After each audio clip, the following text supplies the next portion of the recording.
Stay safe, happy learning. Say hello to theft of electricity for the first time every time. Electric Motors या transformers या दूसरे appliances market में आने के उपरांत, उपभोक्ताओं के पास जाने के उपरांत, एंड यूजर के जाने के उपरांत यह सेफ हो और एफिशिएंट हो, इसको इंश्योर करने के लिए कई तरह के स्टैंडर्डाइजेशंस हैं। ट्रांसफार्मर का स्टैंडर्डाइजेशन किया गया है टेस्टिंग का IS इंडियन स्टैंडर्ड 2026 के अंतर्गत। किसी भी इलेक्ट्रिक मशीन के दो तरह के टेस्ट का वर्णन किया गया है, ये टाइप टेस्ट और रूटीन टेस्ट या pre dispatch test. Type test जो किए जाते हैं वो बेसिकली उस पर्टिकुलर डिज़ाइन के ट्रांसफार्मर के एक रिप्रेजेंटेटिव मॉडल को लेकर के उसको टेस्ट किया जाता है कि वो डिजायर्ड सर्कमस्टांसेस या डिजाइन पैरामीटर्स को सक्सेसफुली सस्टेन करते हैं या नहीं करते हैं। तो पहले यदि हम इनकी बात करें, रूटीन टेस्ट की बात करें, तो रूटीन टेस्ट सभी जितने भी ट्रांसफार्मर मैन्युफैक्चर किए गए हैं सभी मैन्युफैक्चरिंग यूनिट पर रूटीन टेस्ट किया जाना आवश्यक होता है। रूटीन टेस्ट में आते हैं measurement of winding resistance test, ratio polarity phase relationship test, impedance volt test, load loss test, no load loss test,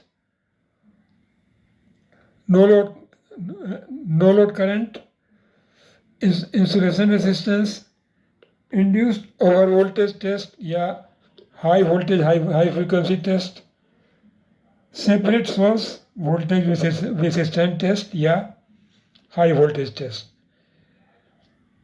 ये रूटीन टेस्ट कुछ चुने हुए नमूनों पर नहीं है, जितने मैन्युफैक्चर्ड यूनिट होते हैं सबों पर रूटीन टेस्ट किया जाता है।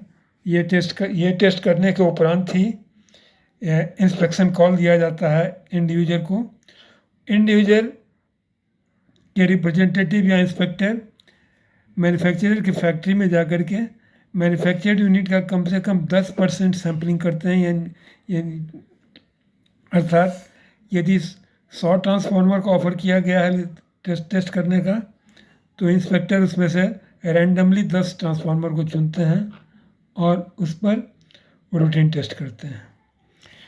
रूटीन टेस्ट पर विस्तृत चर्चा हम किसी दूसरे वीडियो में करेंगे। इस वीडियो में हम टाइप टेस्ट पर चर्चा करते हैं।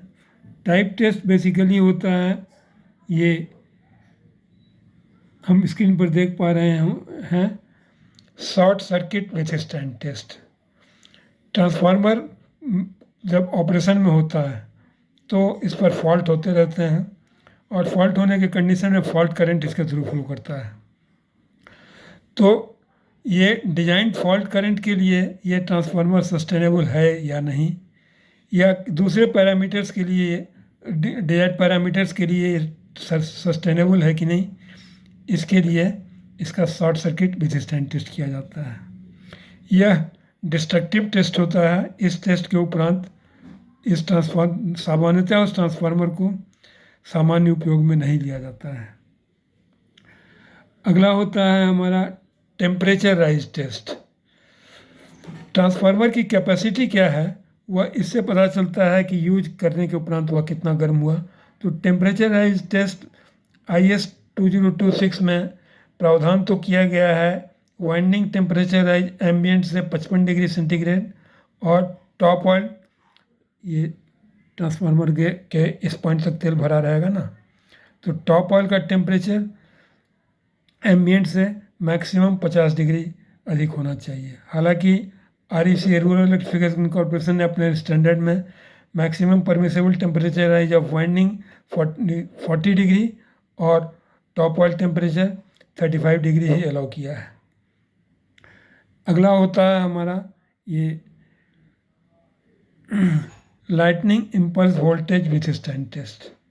ट्रांसफार्मर को आउटडोर लगाया जाता है और आउटडोर लगाने पर इस पर लाइटनिंग स्ट्राइक होते रहते हैं। तो एक minimum level of lightning strike को सस्टेन करने की इसकी क्षमता होनी चाहिए ट्रांसफार्मर की, और यही टेस्ट हम लाइटनिंग इम्पल्स वोल्टेज विजिस्टेंट टेस्ट में करते हैं, जिसका हम सेटिंग स्क्रीन पर भी देख पा रहे हैं। इस वीडियो में इतना ही।